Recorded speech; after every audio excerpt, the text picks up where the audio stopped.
하나님의 말씀은 사사기 3장 1절에서 11절입니다. 사사기 3장 1절 여호와께서 가나안의 모든 전쟁들을 알지 못한 이스라엘을 시험하려 하시며 이스라엘 자손의 세대 중에 아직 전쟁을 알지 못하는 자들에게 그것을 가르쳐 알게 하려 하사 남겨두신 이방 민족들은 블레셋의 5 군주들과 모든 가나안 족속과 시돈 족속과 바알 헤르몬 산에서부터 하맛 입구까지 레바논 산에 거주하는 히위 족속이라. 남겨두신 이 이방 민족들로 이스라엘을 시험하사 여호와께서 모세를 통하여 그들의 조상들에게 이르신 명령들을 순종하고 하는지 알고자 하셨더라.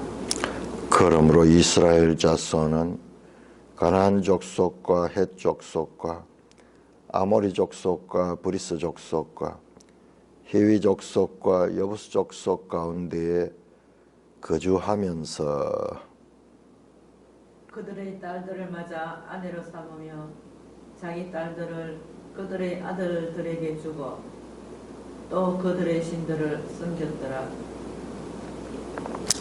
이스라엘 자손이 여호와의 목전에 악을 행하여 자기들의 하나님 여호와를 잊어버리고 바알들과 아세라들을 섬긴지라.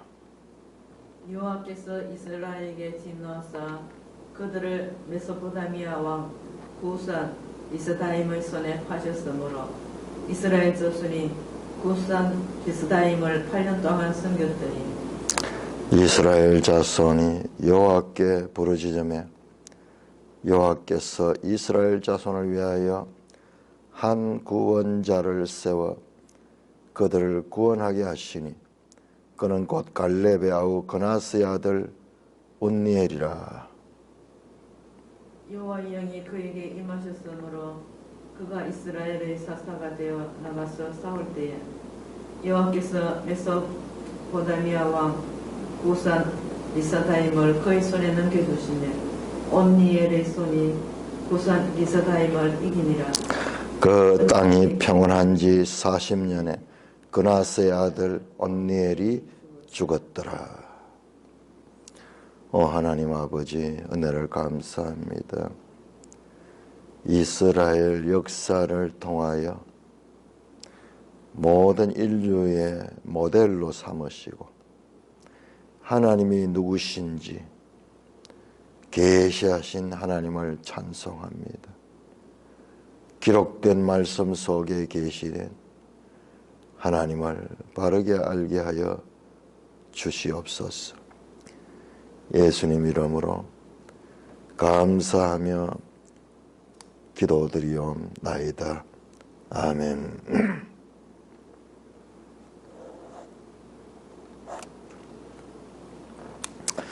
자, 3장 1절에서 6절까지가 이제 서론의 마지막 부분이면서 전체 사사기의 배경이 되는 내용입니다. 여호와께서, 모든 주어가 여호와입니다. 여호와께서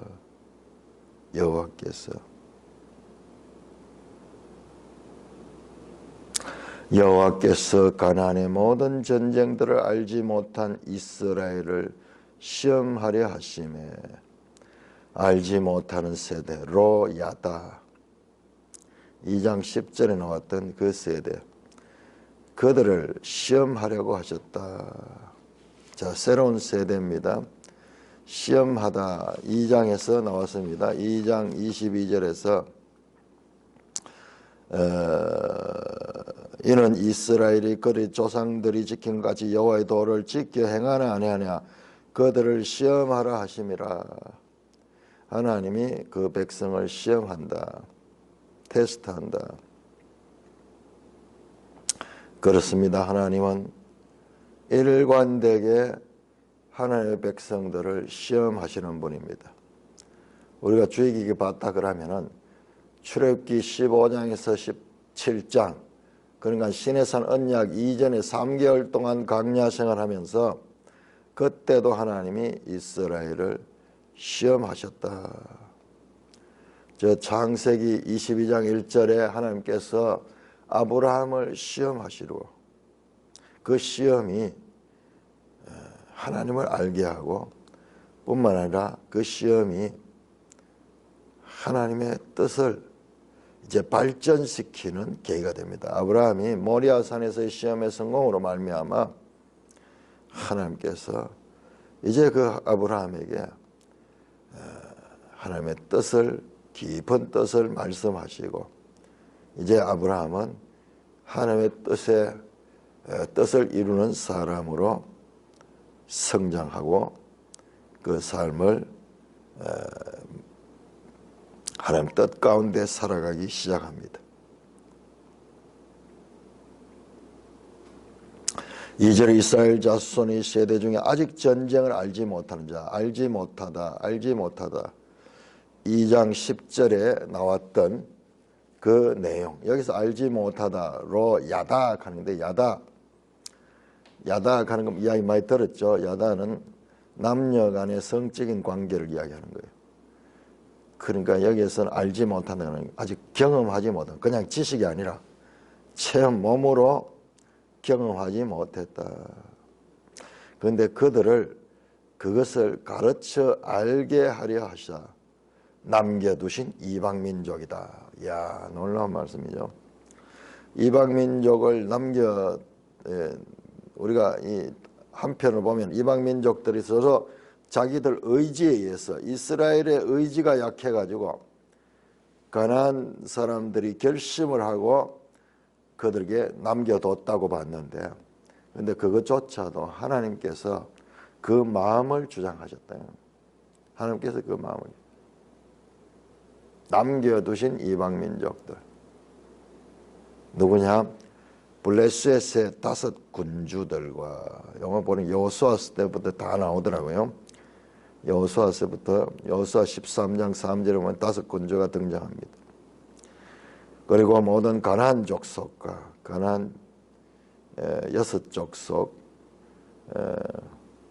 그리고 시돈 족속, 북쪽의 시돈 족속, 블레셋은 서쪽에 지중해변에.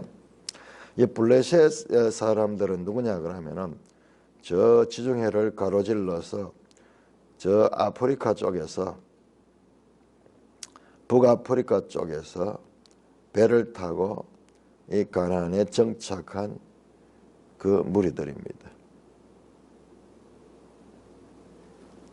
블레셋 족속들과 그 다음에 시돈 족속은 북쪽에 있고, 바알 헤르몬 산에서부터 하맛 입구까지 레바논 산에 거주하는 히위 족속, 이것도 북쪽에 있는 히위 족속, 남겨두신 이 이방 민족들로 이스라엘을 시험했다. 자, 남겨두신 것들도 하나님께서 하신 것이다. 하나님께서 하셨다. 그래서 여호와께서 모세를 통하여 그들의 조상들에게 이르신 명령들을 순종하는지 알고자 하셨더라. 하나님이 그거 왜 모르겠어요? 여기서는 그들을 차라리 가리키는 거예요. 그들을 가리키는 거예요. 가르쳐 알게 하사 남겨두신 이방민족들. 2절입니다.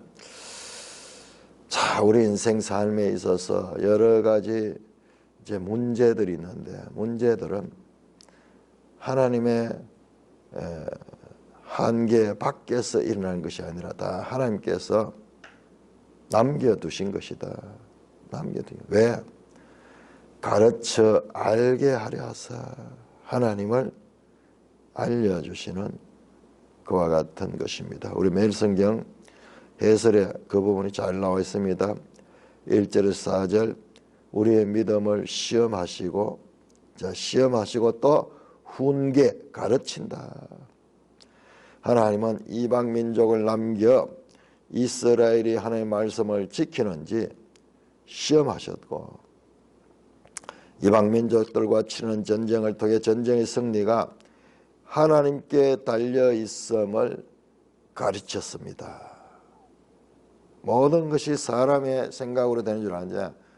그 사람의 생각을 지배하는 하나님의 뜻이 있다는 것을 가르치는 거예요. 이것은 이 어려움을 겪어보지 아니하면 이해 못하는 거예요. 그냥 이 세상의 일들이 순조롭게 잘 풀리게 되면은 이런 생각하지 않습니다. 계속 육적인 만족을 찾고 물질적인 부유를 추구하면서 모든 관심이 세상에서 어떻게 좀 더 좋게, 좀 더 넓게, 좀 더 내 자신을 위로하며 즐기면서 살 것인가. 이게 세상 문화잖아요. 좋은 음악들, 좋은 집, 좋은 이 물건들, 그 최신 물건들 이런 것들 계속 관심을 가지며 그것들을 누리면서 관심이 모든 것이 이 땅에 집중이 됩니다. 그러나 이런 시험을 당하면은 우리가 하나님을 생각하게 되는 거예요. 존재적인 질문을 합니다. 왜 나에게 이런 일이? Why me? 왜 나에게 이런 일들이? 주위를 아무리 둘러봐도 여기에 대해서 답을 줄 사람은 없어.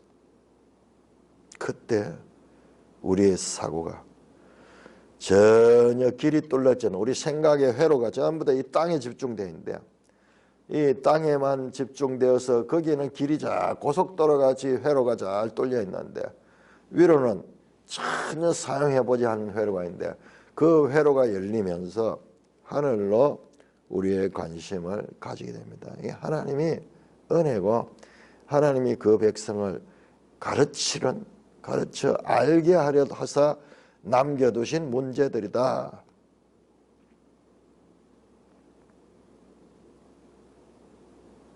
그런 면에서 하나님의 시험과 훈계는 저주나 심판이 아니라 오히려 믿음을 진단하고 성장하는 훈육의 방법이었다. 교육적인 효과가 있다. 수단이 되고 도구가 됐다. 그런 문제들이. 우리가 현재 처한 상황은 우리에게 어떤 믿음과 순종을 요구합니까? 내가 맞닥뜨린 이 상황과 문제를 통해 하나님은 무엇을 가르쳐주고 싶어 하는지 생각해 봅시다.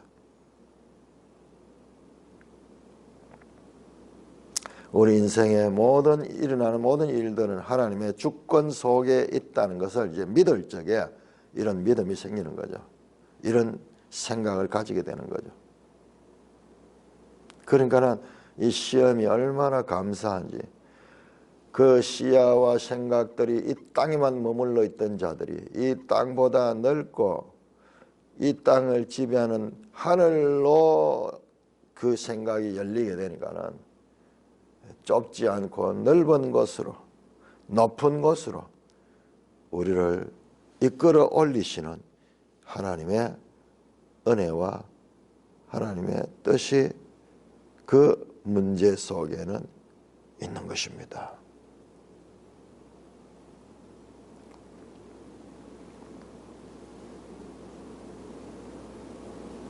5절입니다. 그러므로 이스라엘 자손은 가나안 족속과 헷 족속과 아모리 족속과 브리스 족속과 휘 족속과 여부스 족속 가운데 가면 우리 가나안 7족속 많이 이야기하는데요.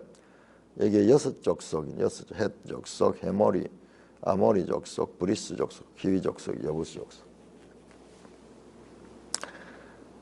보통 여기다 하나 더 하면 기르가스 족속이 들어가면 7족속.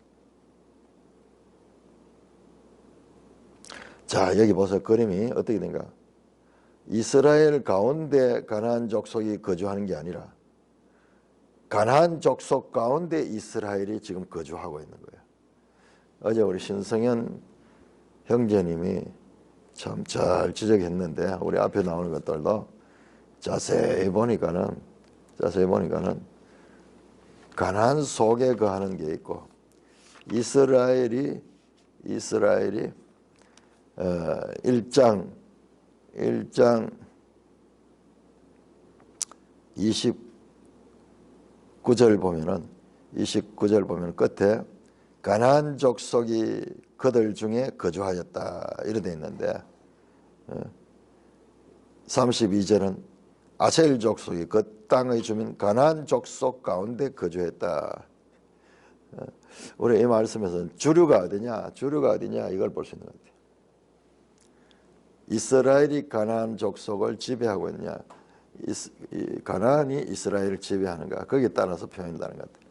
자, 여기는 보니까 전반적으로 총체적으로는 가나안 족속 가운데 이스라엘 자손이 거주하고 있다. 거주하다는 단어 중요한 단어죠. 성경에서 하나님이 거주하시는 곳이 성막이고 성령이 거주하는 것이 우리의 심령이에요. 우리의 심령. 그 이전에 이 성령이 우리 속에 거주하기 전에는 가나안 7 족속 같은 이와 같은 자아라고 불리는 원주민들, 죄성들, 이 가나안의 원주민들처럼 우리를 지배하고 있는 죄의 원주민들이 있고 그 가운데 지금 성령이 그 후에 임재하셔서 우리 속은 가나안 땅과 같아 이스라엘과 가나안이 함께 거주하는 그와 같은 곳이 되었다. 자, 그렇게 거주하면서 어떻게 됩니까? 그들의 딸들을 맞아 아내로 삼으며 자기 딸들을 그들의 아들에게 주며 완전히 혼합됩니다. 이렇게 하지 말라고, 그들의 딸들을 며느리로 삼지 말고 너희 딸들을 그들의 며느리로 주지 말라고 출애굽기 34장 16절, 신명기 7장 3절 광야에서 계속 그렇게 가르쳤음에도 불구하고 그런 하나님의 말씀은 알지 못하니까는 자연스럽게 가나안인들과 이스라엘의 후손들이 새로운 세대들이 혼인관계를 맺었는 거죠. 자, 우리 그러고 보니까는 우리가 좀 이 기초를 공부를 해보니까는 우리가 열왕기 같은 거 볼 적에도 참 많이 실수를 했다 싶네요. 그 우리아가 누굽니까? 우리아가 헷 족속이잖아요. 헷 족속. 우리아야 아니야. 그러니까 이때부터 서로 혼인 관계를 맺고 살았네요. 그러다가 정착된 거예요. 그게 그냥 그 당시에 어떤 특수한 사정에 의해 가지고 헷 족속이 가나안에 머무른 것이 아니고 이때부터 수백 년 동안 이제 가나안과 이스라엘이 혼재하면서 혼인 관계를 맺었네요. 그냥 혼인 관계만 맺은 것이 아니라 또한 그들의 신들을 섬겼다. 가나안의 신들을 섬겼다. 우상을 숭배한다. 이것이 3장 1절에서 6절 사사기 전체 서론의 결론입니다. 그렇게 굳게 맺었던 언약은 어디로 갔는가? 아무 언약을 맺지 않았던 이방인들과 똑같이 이스라엘도 하나님의 언약에서 멀어졌다. 3장 1절에서 6절 이 서론의 마지막 부분은 지금까지 나왔던 모든 내용을 결론적으로 보여주는 말입니다. 이스라엘이 가나안 민족들을 완전히 쫓아내지 못하고 함께 거주했다는 사사기 1장의 내용과 이스라엘이 우상 숭배의 죄를 지었음을 말하고 있는 사사기 2장의 내용도 요약적으로 다시 나타나고 있습니다. 우상 숭배가 이스라엘과 이방 민족 사이의 통혼에 의해 추진되었다는 사실도 여기에 추가되고 있습니다. 그런데 강조하고 있잖아요. 그냥 담담하게 묘사하잖아요. 담담하게 묘사해요. 그런데 이걸 우리가 앞에 나오는 그 하나님의 역사에 대해서 모르면은 이 본문만 읽어가지고는 뭐 그렇고 그런 이야기예요. 아, 이야기가 그렇게 흘러갔구나. 살다 보니까 그렇게 되었구나. 아니에요. 이것은 하나님의 구속사의 그 전진성이, 하나님의 구속사의 목표가 하나님은 구원의 역사를 이루어 가시는데 이 목표가 중간에서 끊어져 버린 거예요. 자, 하나님의 구속사의 역사가 단절돼요. 단절. 이렇게 시내산에서 언약을 체결하고 그렇게 전개되었던 이 구속의 역사가 여기서 가나안 땅에 들어와서 단절되어 버립니다. 단절돼요. 이보다 더 큰 일이 어디 있겠어요? 하나님의 일이 단절되는 거예요. 지금 그 이야기를 담담하게 성경은 기록하고 있는 것입니다. 여기서 결론적으로 나오는 건요, 이스라엘은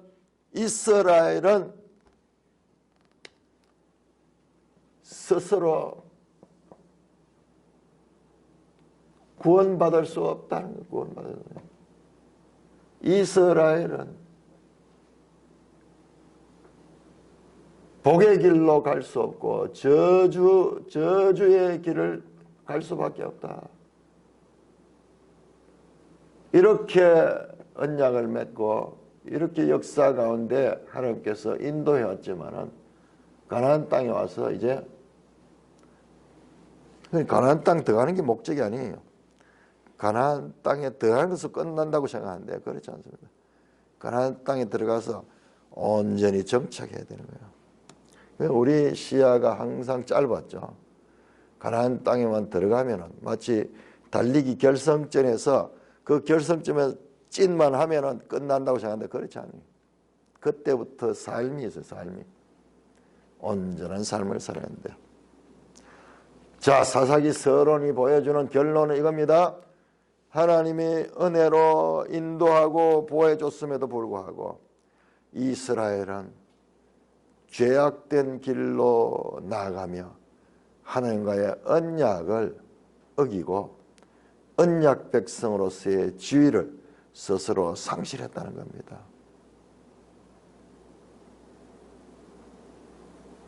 이스라엘은 스스로 구원에 이룰 수 없는, 하나님의 은혜를 베풀어 줘도 스스로 구원을 받을 수 없는 존재라는 것이 지금 이 서론을 통하여 우리에게 보여주는 거예요. 그냥 보여줘요. 성경은 그렇습니다. 그냥 담담하게 나열하고 보여줍니다. 해석은 우리가 해야 돼요. 해석. 그래서 성경 처음부터 이 사정을 잘 아는 사람은 그 해석을 바르게 할 수 있고, 그 성경에 기초가 없는 사람은 해석이 제대로 될 수가 없는 거죠. 살다 보니 그렇게 되었구나. 그게 아니고 하나님과의 언약 관계가 단절되었다. 단절됐다.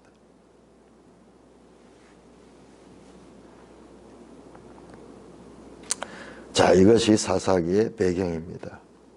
하나님이 그들을 가나안 땅까지 인도하여 드렸음에도 불구하고 그들은 그 땅을 정복하지 못하고 가나안 주민과 그냥 연합해서 하나님의 뜻을 완전히 어기고 가나안 주민들을 동화되고 가나안의 신을 섬기는, 가나안의 신을 섬기는 이와 같은 존재로 전락했다.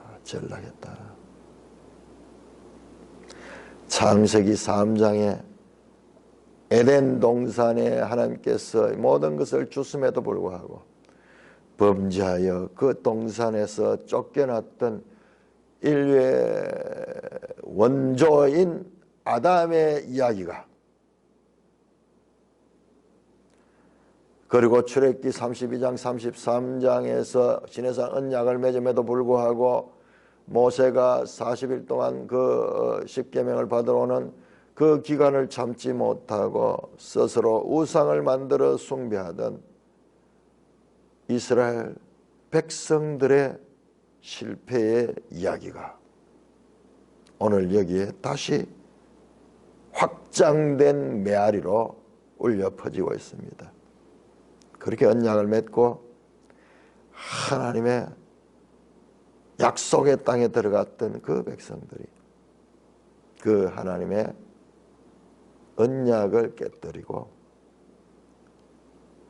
우상숭배로 가고 있는 이와 같은 이야기들이 작은 창세기 3장의 메아리가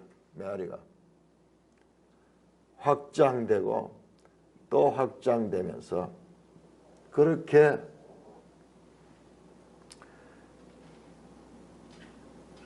전개되고 있는 이야기가 이게 성경이에요. 이게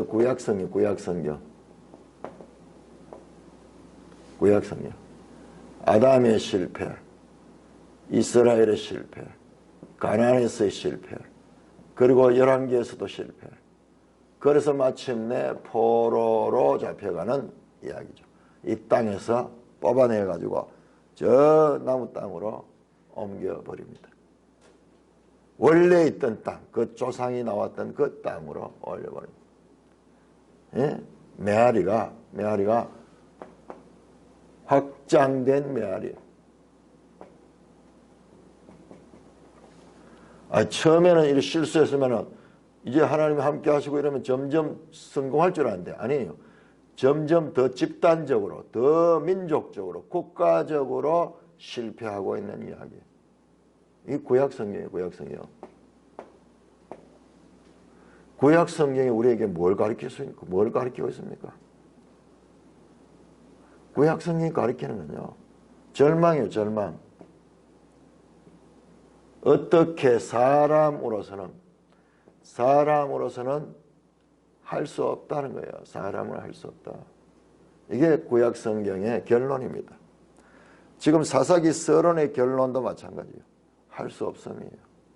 그렇게 은혜를 베풀어줘도 사람으로 할 수 없다. 그러면 뭘 말하는가?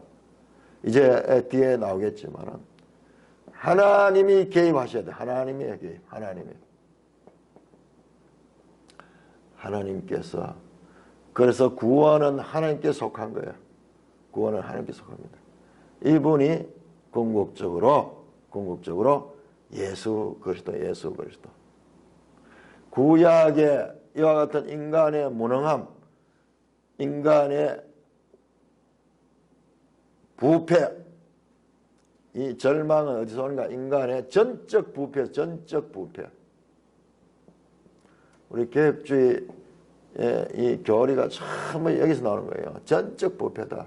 부분 부패가 아닙니다. 부분 부패 같으면 인간들이 나중에 스스로 해결할 수 있어요. 전적 부패. 전적 부패는 스스로 할 수 없고 외부로부터 와야 돼. 외부로부터. 그걸 보여주는 거예요. 그런데 스스로 구원할 수 있다고, 스스로 해결할 수 있다고 가르친 게 알미니안주의예요. 자유의지를 주장하면서 인간이 아니에요. 성경 그 이야기 아니에요. 이게 한두 군데에 아니고 전체 이야기가 확장된 메아리로 올려나오는 이야기가 사람으로서는 할 수 없습니다. 불가항력적인 힘에 의해서 죄로 빠지는 거예요. 그러면 이 사람들을 구원할 수 있는 것은 불가항력적인 하나님의 은혜가 아니면은, 불가항력적 인간으로서는 저항할 수 없는 죄성에 의해서 잠시 조금 이렇게 믿음이 있는 것 같다 해도 세대가 이어지면서 그것을 잃어버리고 있는 모습을 생생하게 보여주고 있는 것입니다. 자, 그래서 이제 7절부터 16장 31절까지 이제 지금까지 나온 내용을 구체적으로 시대별로 강론적으로 설명하는 내용이 사사기에 이제 본론 부분에 나타납니다. 자, 그래서 장면이 바뀌어 가지고 7절입니다. 이스라엘 자손이 여호와의 목전에 악을 행하여 자기들의 하나님을 여호와를 잊어버리고 바알과 아세라를 섬긴지라. 자, 이 관용구, 계속 이 관용구는 이제 나타납니다. 2장 12절 볼까요? 2장 12절에 나왔던 그 말씀.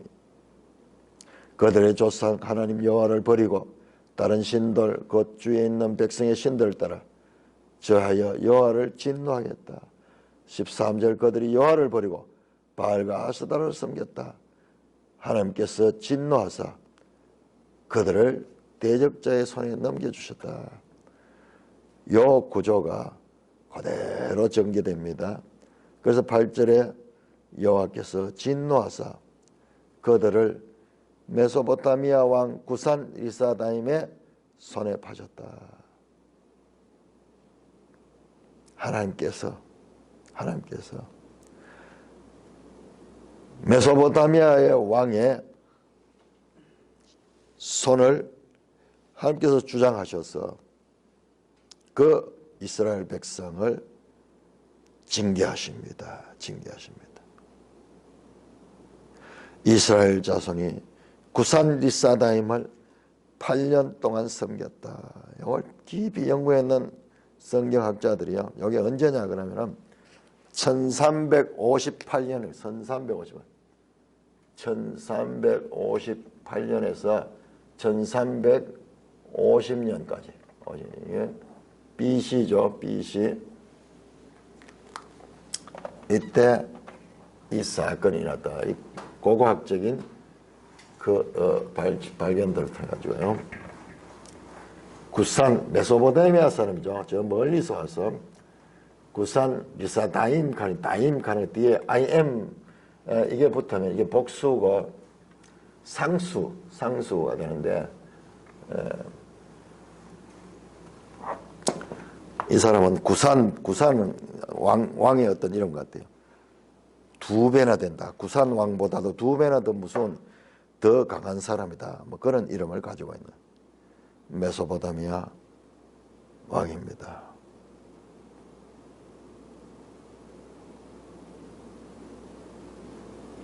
(8년) 동안 섬겨져. 그러자 메소포타미아 왕 구산 리사다임이 압제를 하니까는 9절에 이스라엘 자손이 여호와께 부르짖으며 여호와께서 부르짖음의 원인입니다. 하나님께 부르짖으니까는 여호와께서 이스라엘 자손을 위하여 한 구원자를 세워서 그들을 구원하게 하셨다. 야, 한 구원자.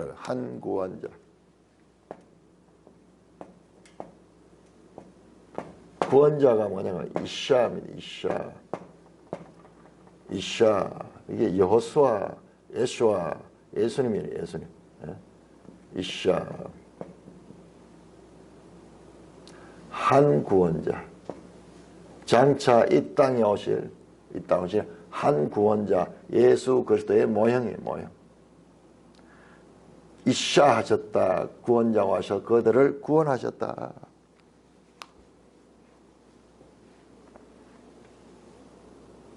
이샤가 이샤했습니다. 누가 그는 곧 갈렙의 아우 그나스의 아들 온니엘이라. 여호와 영이 그에게 임하셨으면 그가 이스라엘의 사사가 되었다. 사사 쇼페트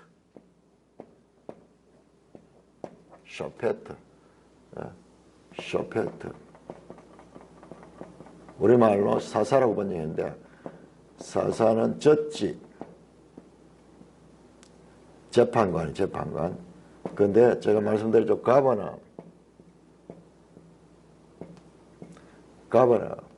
두 가지 의미가 있는데 지금 여기에는 오히려 이 젖지가 아니고 영웅의 전쟁 영웅이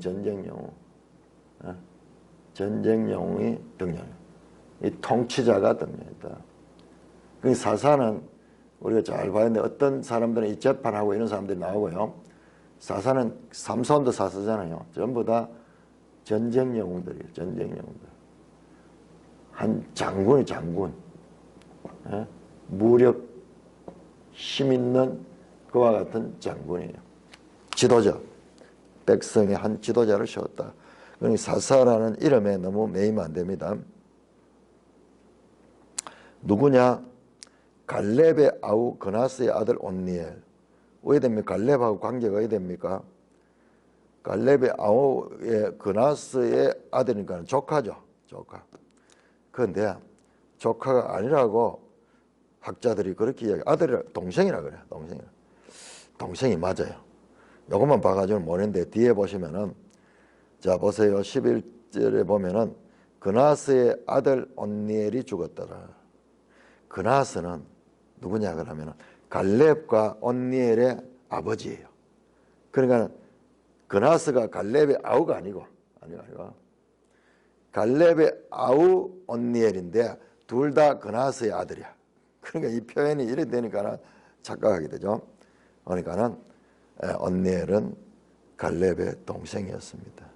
그는 앞에 나와서 자기 딸을 주고 했던 것도 이 동생이 준 거예요.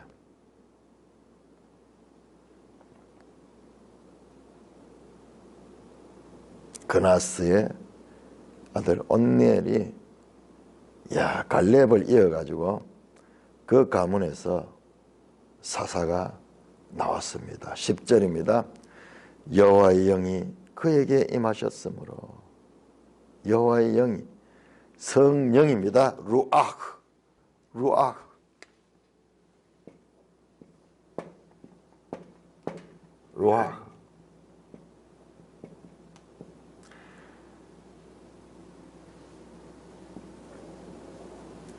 여호와의 영이 그에게 임하셨어.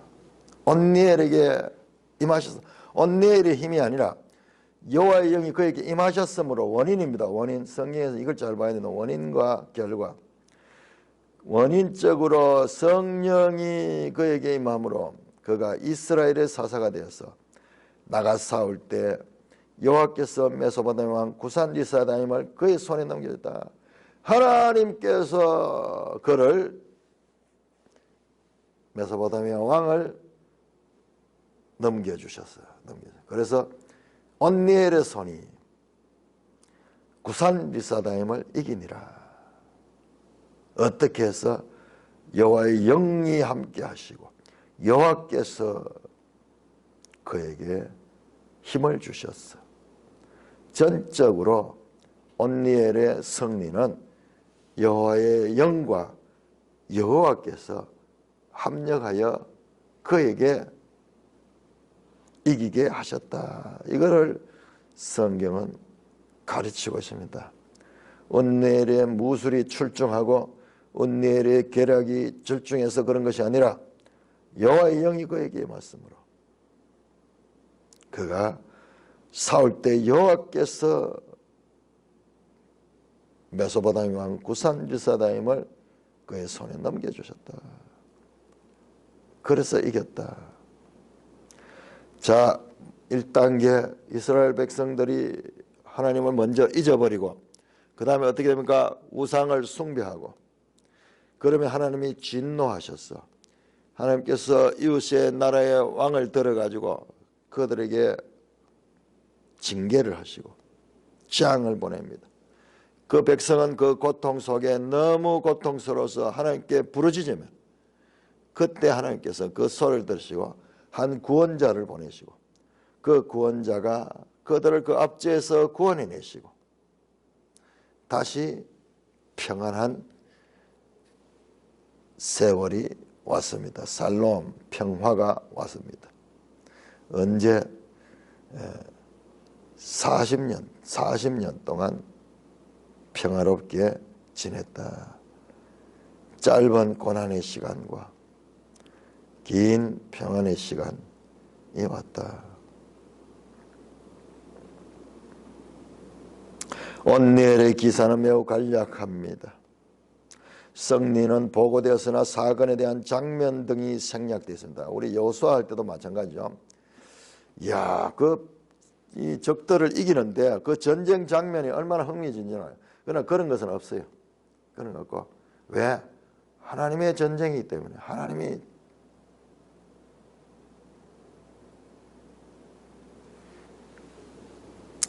죄로 악을 행하여 징계를 받고 그 징계 가운데 고통 가운데 간구하고 그 다음에 하나님께서 구원자를 보내서 그들을 구원해내시고 그래야 그들이 평안을 누리는 이 40년 동안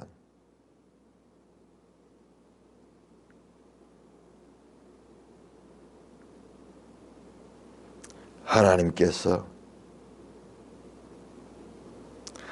그들을 불쌍히 여기시고 언약 백성에 대한 징계보다는 그들을 사랑하는 마음이 더 컸기 때문에 그들을 구원하십니다. 그러므로 우리는 성경을 통해서 이스라엘의 평온함은 하나님의 은혜고 자비와 은혜가 풍성하시고